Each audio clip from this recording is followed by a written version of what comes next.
Vers 1300 avant JC, en pleine nuit, un palais de la côte syrienne de la ville d'Ougarie vivait un moment singulier. Le roi était de Sode, mais la célébration ne faisait que commencer. Dans la salle royale, les prêtres versaient le vin non pas dans des gobelets, mais dans des canaux, creux dans le sol, qui serpentaient à travers le palais jusqu'à se déverser dans les chambres funéraires souterraines. Ce n'était pas une métaphore. Ils invoquaient les morts selon un rituel précis, avec des mots graves sur des tablettes d'argile. L'objectif était d'appeler les Rapuma, ces anciens rois guerriers qui, bien qu'ayant quitté le monde des vivants, n'avaient pas complètement disparu. Selon les archives, ils sont arrivés en calèche, prêts à participer au banquet.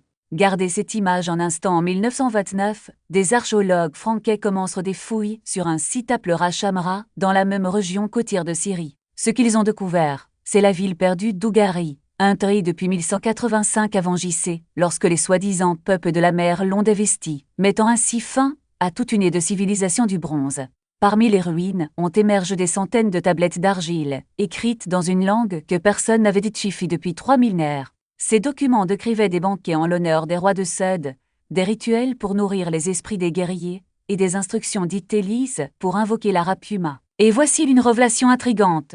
Le même mot apparaît encore, et encore dans la Bible, parfois traduit par Jean, d'autres par mort, mais toujours avec la même racine hébraïque. Comment un roi guerrier d'1,90 m mentionne, dans le Deutéronome, peut-il être lié à ces esprits qui errent dans le monde souterrain? Ce n'est pas une simple coïncidence. 3 civilisations anciennes, Ougarie, Israël et les auteurs des manuscrits de la mer Morte, utilisent le même terme pour décrire ceux qui, après leur mort, sont devenus des entités puissantes. Aujourd'hui, nous allons résoudre une énigme vieille de 3000 ans, cachée dans les pages des Écritures. Découvrons qui était Rilmut les Réphins. Pourquoi une culture les vénérait-elle tandis qu'une autre recevait l'ordre divin de les exterminer? Et pourquoi Jésus a-t-il choisi de proclamer son message le plus important juste aux portes de leur royaume? Si vous vous êtes déjà demandé pourquoi la Bible utilise le même mot pour Jean et fantôme, préparez-vous. Il pourrait être la même chose. Il est temps d'ouvrir la Bible et d'observer quelque chose de vraiment curieux. Dans Genèse 14:5, nous lisons que Lot, le neveu d'Abraham, est capturé lors d'un raid. 4 rois de l'État attaquent, et le texte énumère les peuples vaincus, mentionnant que la 14e année, Chedorlaomé et ses alliés frappent les Réphins à Ashto-Carnin. Ici, les Réphins apparaissent comme un peuple réel, une nation d'ennemis vaincus, des êtres de chair et de sang. Avancez maintenant rapidement vers Deutéronome 2h20. Moïse rappelle le voyage des Israélites et précise que c'était aussi le pays des gens. Les Ammonites les appelaient Zamzumim, mais le mot hébreu traduit par Jean est Réphin. Plus loin dans Deutéronome 3h11, nous lisons que Og, roi de Basan, était le seul reste des Réphins. Le texte décrit son lit de fer, 9 codices de long sur 4 de large, et indique clairement qu'il était un Jean, un roi vivant, jusqu'à ce qu'il soit tué par les Israélites. Jusqu'à Preuse, les Réphins semblent être un peuple guerrier, des nations qui occupaient des territoires royaux, mais alors, le mot prend un sens d'ifre, presque énigmatique. Dans Job 26:5, l'auteur parle de la puissance de Dieu sur la mort. Les morts tremblent sous les eaux, avec leurs habitants. Cependant, l'hébreu original ne dit pas mort, mais plutôt Réphins. Ce ne sont pas des gens, ni des cadavres, mais des esprits, des ombres. Le psaume 88 dit demande, feras-tu des miracles aux morts? Ou les morts se leveront-ils et te loueront-ils? Encore une fois, le mot traduit par mort est Réphins. Dans Ézé 14:9, le roi de Babylone descend au Sheol, et le texte déclare que l'enfer se réveille pour vous. À votre rencontre, il réveille pour vous les Réphins, tous les princes de la terre. Ici, les Réphins sont les puissants, les chefs, les rois guerriers, le même mot qui désignait autrefois les gens vivant. La Bible anglais et d'autres traductions tentent d'atténuer la contradiction en utilisant des termes d'ifre selon le contexte, Jean ici, mort là. Mais l'hébreu ne change pas, c'est toujours le même mot. Serait-ce une erreur de traduction? Une modification de routante? Ou 2 mots distincts qui s'écrivent de la même manière? La racine hébraïque est rapa, associée à la guérison et à la restauration, qui, à première vue, ne semble avoir aucun rapport avec les gens ou la mort. Cependant, sur l'une des tablettes ougaritiques, le dieu et l'étape Rapu, le grisseur, titre divin partage avec ses guerriers de Sode. La Septante, la traduction grecque ancienne de la Bible grecque, a également du mal avec le terme. Parfois, il est traduit par Jean, parfois par Médecin, parfois par dessus.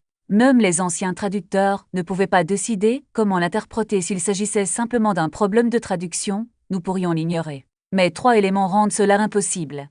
Premièrement, La coïncidence géographique est exacte. Tous les lieux que la Bible appelle le pays de Réphin correspondent à des sites archéologiques dotés de structures mégalithiques et de centres de culte des morts. Deuxièmement, les tablettes d'Ougari décrivent la même dualité.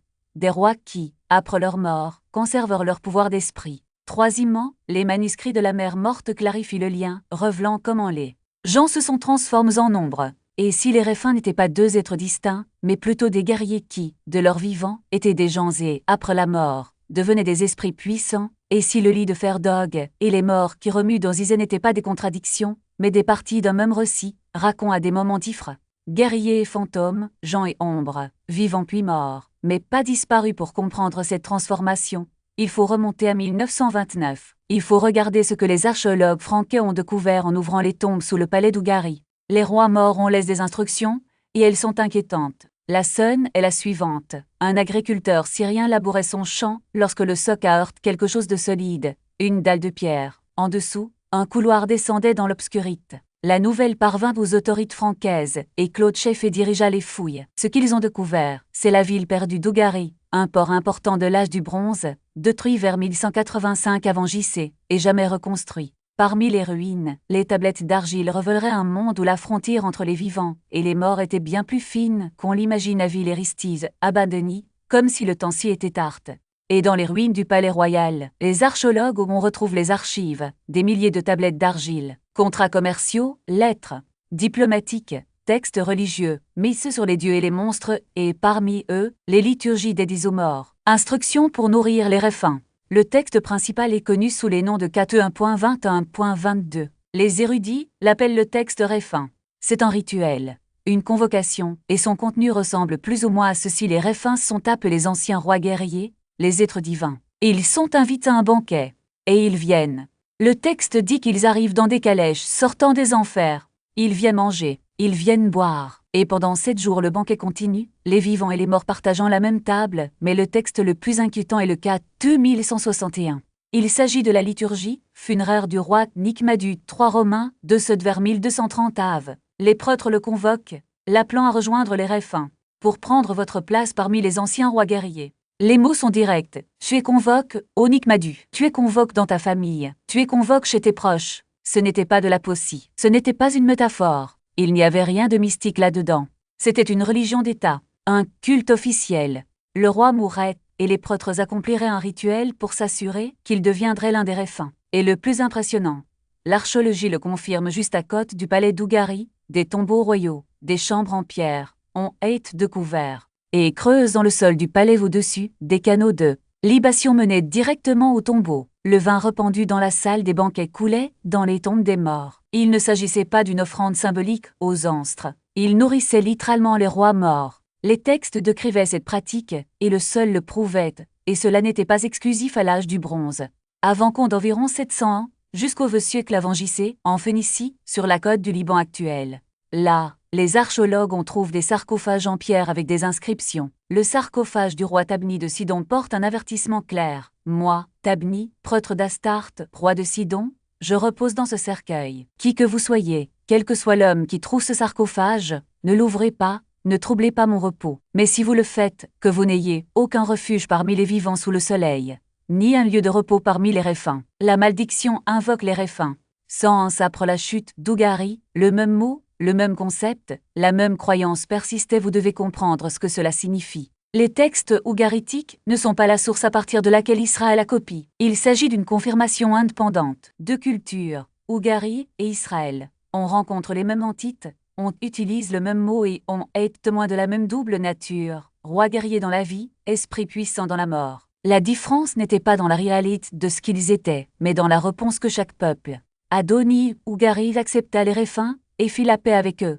Je les ai honore, il les a nourris, il les invitait à des banquets. Il les considérait comme des anstres divins, dignes de vénération.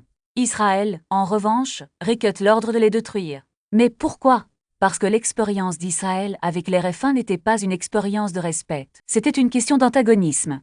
Ce n'étaient pas vos anstres. C'étaient des ennemis, des clans de gens qui occupaient la terre promise et qui devaient être expulsés à leur mort. Il était expressément interdit à Israël de les nourrir, pour les honorer, pour les rappeler. Dans Deutéronome 26, 14, qui fait partie des lois sur la dîme, Moi indique au peuple quoi dire lors de la présentation de son offrande. Je n'en ai pas mange pendant mon deuil, je n'en ai rien pris pour un usage impur, et je n'en ai rien donné aux morts. Ne nourrissez pas les morts. Ne faites pas d'offrandes aux morts. L'interdiction est explicite dans la loi. La pratique centrale de la religion ougaritique, nourrir les réfins, était exactement ce qu'Israël s'était engagé à ne pas faire. Les deux peuples entretenaient une relation opposée avec ces entités, mais pourquoi les réfins étaient-ils ennemis? Qu'est-ce qui les rendait dangereux? Pour répondre, il faut regarder où ils vivaient, car la géographie du territoire raconte une histoire, et cette histoire est gravée dans la pierre. Une observation attentive revue une tendance, les réfins n'apparaissent pas dans la Bible. Ils se concentrent dans des lieux précis,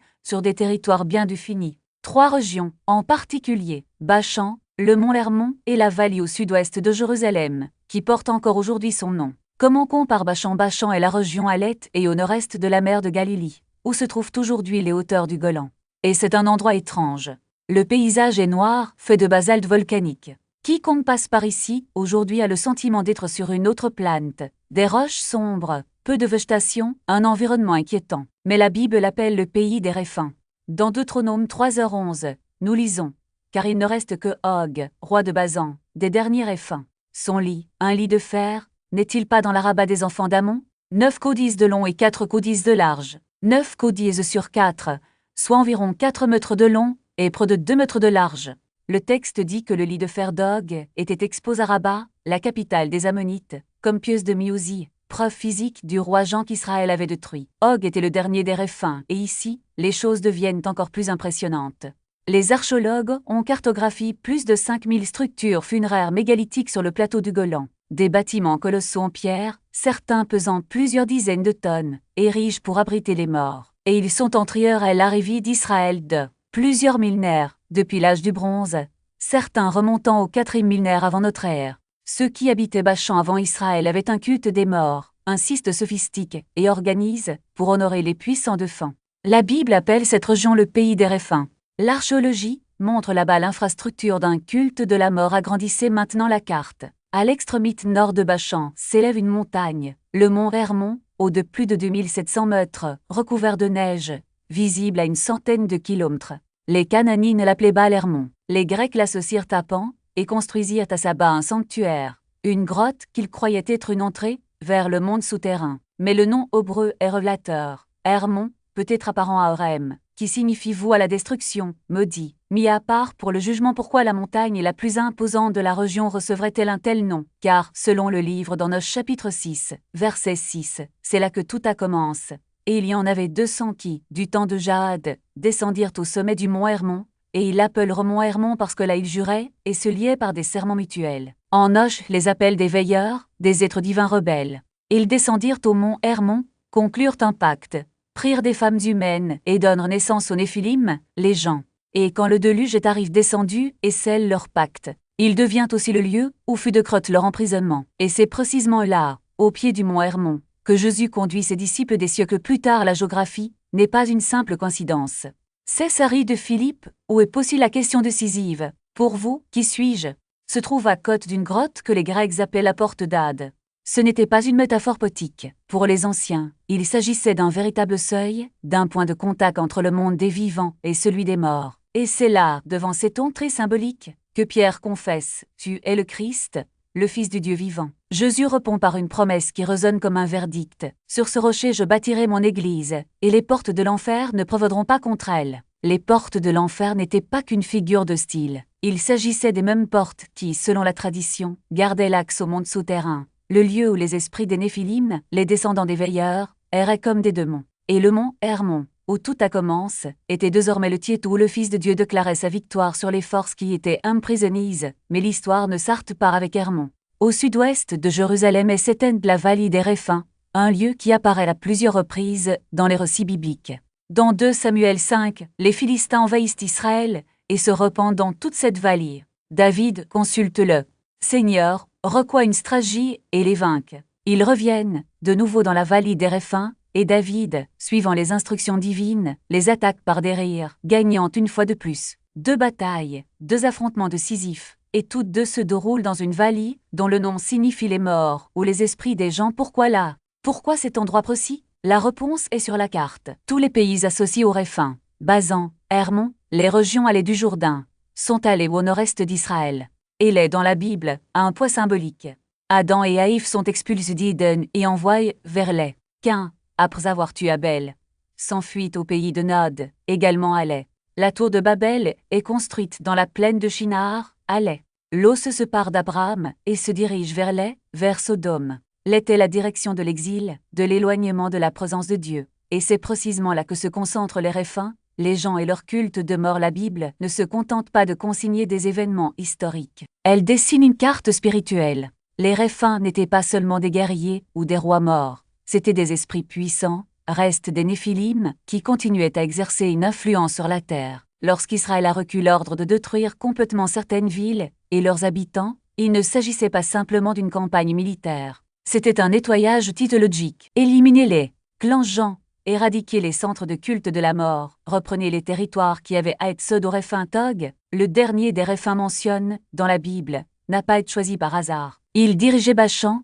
une région connue pour ses villes fortifiées et ses monuments funéraires. Bachan était l'un des derniers bastions des gens, et sa destruction n'était pas seulement une question de stratégie, mais de purification. Les Israélites ne combattaient pas de simples ennemis humains.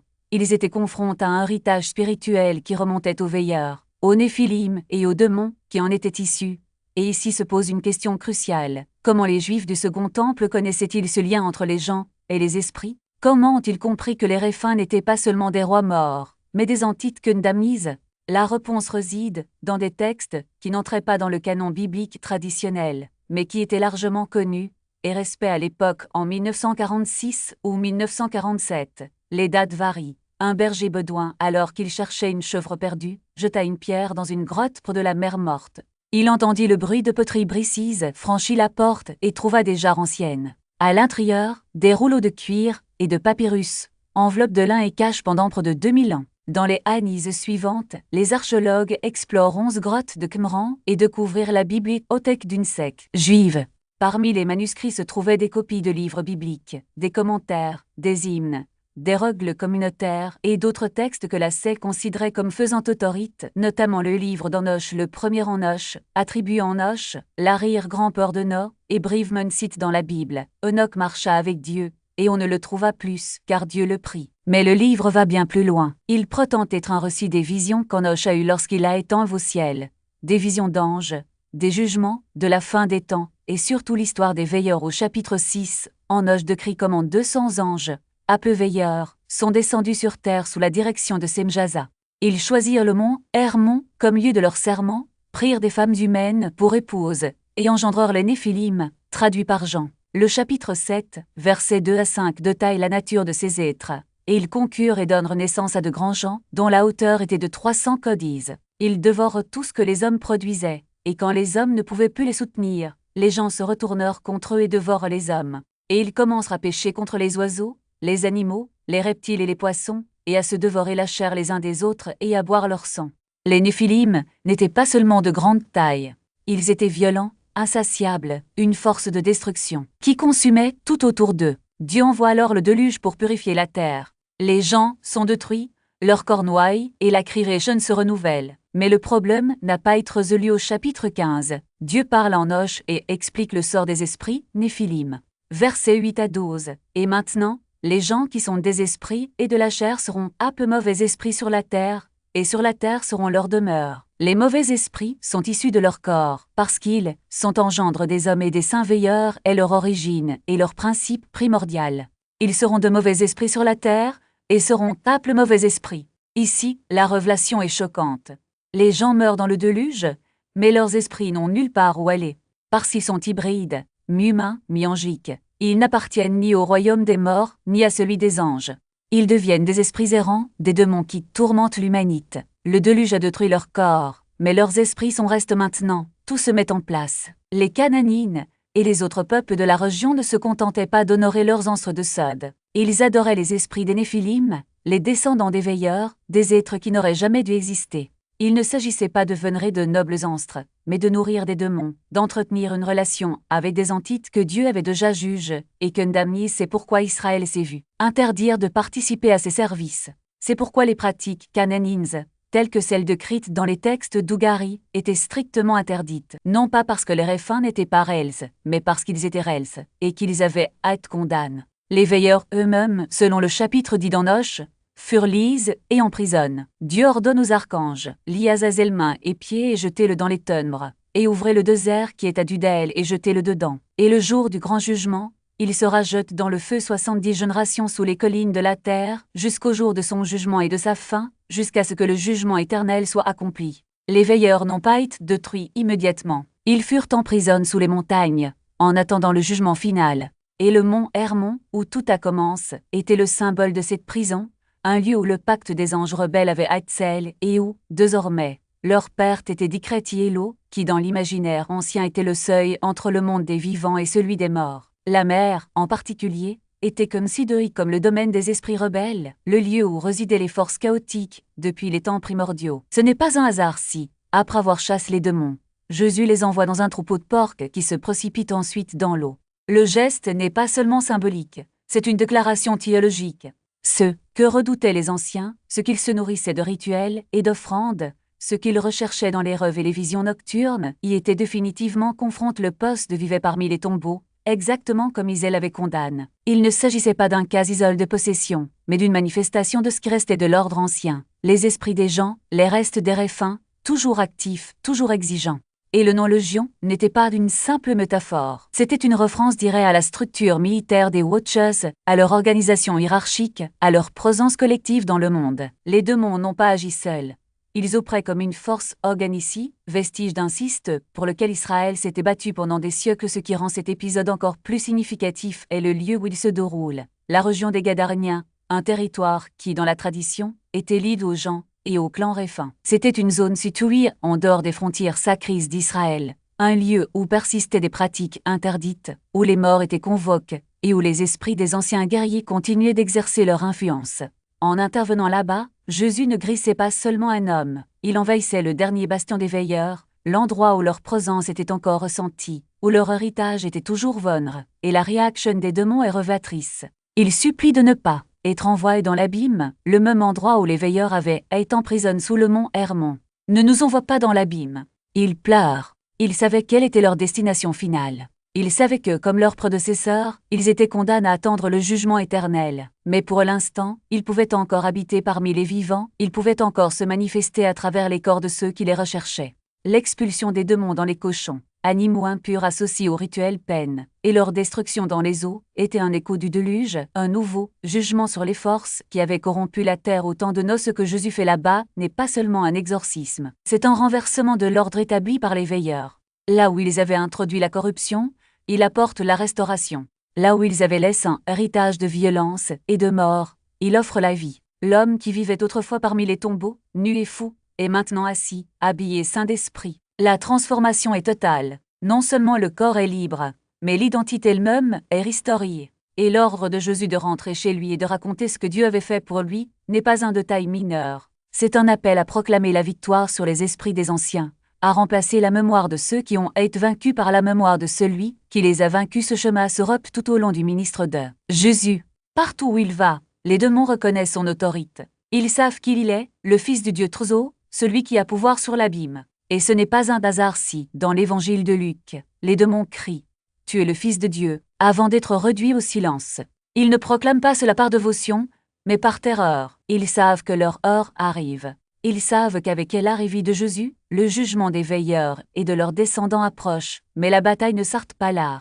Le Nouveau Testament montre clairement que le combat spirituel qui commença à l'époque de Noé n'était pas encore terminé. Paul, dans Éphésiens 6, parle de la lutte contre les principautés et les puissances, contre les dirigeants de ce monde de ténèbres, contre les forces spirituelles du mal dans les lieux célestes. Ce ne sont pas des chiffres abstraits, ce sont les mêmes êtres qui, dès le début, s'étaient opposés au projet de Dieu. Ils sont l'héritier des veilleurs, les esprits des gens, les réfins qui cherchaient toujours à influencer l'humanité. Et l'armure de Dieu que Paul décrit n'est pas seulement une métaphore, c'est la réponse ultime à la rébellion des anges, à la corruption des Néphilim, à la persistance des rituels peines. Ce qui est en jeu ici n'est pas seulement une question de croyance, mais aussi de loyauté. Depuis l'époque de Moïse, Israël avait étape à rejeter les voies des Cananéens, à ne pas s'impliquer dans les rituels des morts, à ne pas rechercher la direction des esprits. Jésus porte ce rejet à un nouveau niveau. Il ne se contente pas d'interdire ces pratiques, il les désactive. Là où les anciens craignaient les réfins, il les chasse.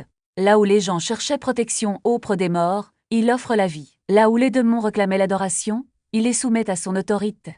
Et cela nous amène à une question cruciale. Pourquoi, après tant de siècles, ces forces étaient-elles toujours actives? Pourquoi, même après le déluge, même après la conque de Canaan, même après que les prophètes condamnent ces pratiques, les démons étaient-ils toujours à l'œuvre? La réponse réside dans la nature du péché originel des veilleurs. Ils n'ont pas seulement corrompu l'humanité, ils ont laissé un système fonctionnel, une structure spirituelle qui la continue à attirer les gens. Les rituels, les invocations, les offrandes, tout cela faisait partie d'un mécanisme qui maintenait les esprits liés au monde des vivants. Et tant qu'il y aurait quelqu'un pour les nourrir, ils continueraient d'exister, mais avec l'arrivée de Jésus, ce système commence à s'effondrer. La croix n'est pas seulement un symbole de rédemption, elle est le point final de la rébellion des anges. C'est là que le pouvoir des principautés et des puissances et de masques, comme Paul l'écrit dans Colossiens 2, 15. C'est là que commence à s'accomplir définitivement la sentence prononcée contre les veilleurs du mont Hermon. Et le tombeau vide n'est pas seulement la preuve de la résurrection, il est la garantie que la mort, dernier refuge des esprits rebelles, n'a plus de pouvoir sur ceux qui appartiennent au Christ. Ce qui a commencé par un pacte sur le mont Hermon se termine par une victoire au calvaire. Ce qui a été celle, avec la chute des veilleurs, est de fait par l'ascension du Christ. Et ce que redoutaient les anciens, le jugement final sur les esprits des gens, devient, pour ceux qui croient, la promesse d'une nouvelle création où il n'y aura plus de place pour les réfins, pour les démons, pour les forces qui corrompirent autrefois la terre. Parce qu'en fin de compte, l'histoire ne concerne pas les Watchers. Il s'agit de celui qui les a vaincus, la mer et l'abîme, la profondeur où Job dit que reposent les réfins. Et là, devant tout ce système, Jésus se présente, et le système ne peut résister à sa présence. Cela nous amène à Matthieu 16, quand il conduit les 12 disciples vers le nord, à Césarée de Philippe, au pied du mont Hermon, le même endroit où, selon Enoch, descendaient les veilleurs, à côte de la grotte que les Grecs appelaient grotte de Pan, Hélène Tridade, le portail vers le monde des morts. Les Juifs du 1er siècle connaissaient bien le site, savaient ce qu'il représentait, et connaissaient sans aucun doute les histoires qui l'entouraient. C'est là, à ce moment précis, que Jésus pose la question décisive. Qui, disent les gens, suis-moi, le Fils de l'homme? Les disciples répondirent par la voix du peuple. Les uns disaient qu'il était Jean-Baptiste, d'autres Élie, ou Jeremie, ou l'un des prophètes. Mais alors Jésus les confronte directement. Et vous, qui dites-vous que je suis? Pierre déclare sans hésitation, tu es le Christ, le Fils du Dieu vivant, le Fils du Dieu vivant. Parle dans un lieu dédié aux morts, à la porte d'Ade. Et la réponse de Jésus à Pierre est une proclamation qui résonne encore aujourd'hui. Bienheureux es-tu, Simon Bar-Jonas, car ce n'est pas la chair et le sang qui t'ont révélé cela, mais mon Père qui est aux cieux. Et moi aussi, je te dis que tu es Pierre, et sur ce rocher je bâtirai mon église, et les portes de l'enfer ne prévaudront pas contre les portes de l'enfer. Là, à l'endroit précis où les anciens croyaient que la voie vers le monde des morts s'ouvrait, Jésus fait une déclaration d'autorité territoriale. Pendant 1000 ans, cette montagne avait été un symbole de rébellion, le lieu où descendaient les veilleurs, où la corruption avait commencé. Pendant des siècles, Bachan et les terres des Réphins furent des territoires spirituellement contestes, des centres de culte de la mort et des bastions de Jean. Israël a conquis le pays, détruit les clans Jean et purifie les territoires. Mais la dimension spirituelle demeure. Les Réphins comme ombre, les démons comme esprit des Néphilim, et maintenant, Jésus est là, à l'épicentre de tout, sur le mont Hermon, aux portes d'Ade. Et il dit, je bâtirai mon église, et les portes de l'enfer ne prévaudront pas contre elle. Lorsqu'il parle de portes, il ne fait pas référence à une structure passive. Dans l'Antiquité, les portes étaient des symboles de défense et de résistance. Jésus déclare que l'Église n'est pas sur la défensive, elle est en attaque. Que nous reprenons ce qui a été perdu. Tout ce que les Réphins représentaient, la violation des frontières, la corruption, la mort, l'oppression spirituelle. Jésus affronte et surmonte les rois guerriers qui ne sont pas restés morts. Jésus est le roi qui meurt et ressuscite pour toujours. Les esprits d'une humanité difformée, Jésus les expulse, légote l'homme fort et récupère le territoire. Culte de la mort, offrandes aux morts, consultation des esprits. Jésus dit, je suis la résurrection et la vie. Celui qui croit en moi, même s'il était mort, vivra. La vie vient du Dieu vivant. Point final, voici ce que nous avons découvert. Les Réphins n'étaient pas une mythologie. Ce n'étaient pas des symboles. Il ne s'agissait pas d'erreurs de traduction ou de passages prêtant à confusion dans les Écritures. Ils étaient réels. Des rois guerriers devenus de puissantes ombres, des gens dans la vie et des esprits dans la mort. De nombreuses cultures anciennes en témoignent. utilisant les mêmes mots, décrivant la même double nature. Mais chaque peuple avait une relation différente avec eux. Les Ougarites les honoraient, Israël les détruisait, et Jésus les vainquit une fois pour toutes. Et voici le point philologique. La Bible ne nie pas le surnaturel. Cela vous oblige à choisir avec quel pouvoir surnaturel vous vous alignerez. Cela signifie que la question n'est pas de savoir si des forces spirituelles existent, mais laquelle vous servez. Allons-nous honorer les puissances déjà vaincues, ou suivrons-nous le roi victorieux? Avant de terminer, faites-moi une faveur. La prochaine fois que vous lirez la Genèse, le Deutéronome ou Isaïe, ne sautez pas les parties superflues. Ne vous précipitez pas sur les noms que vous ne pouvez pas prononcer, parce que derrière chaque nom, il y a une personne. Et derrière chaque personne, une histoire. Et certaines de ces histoires peuvent complètement changer votre façon de lire la Bible.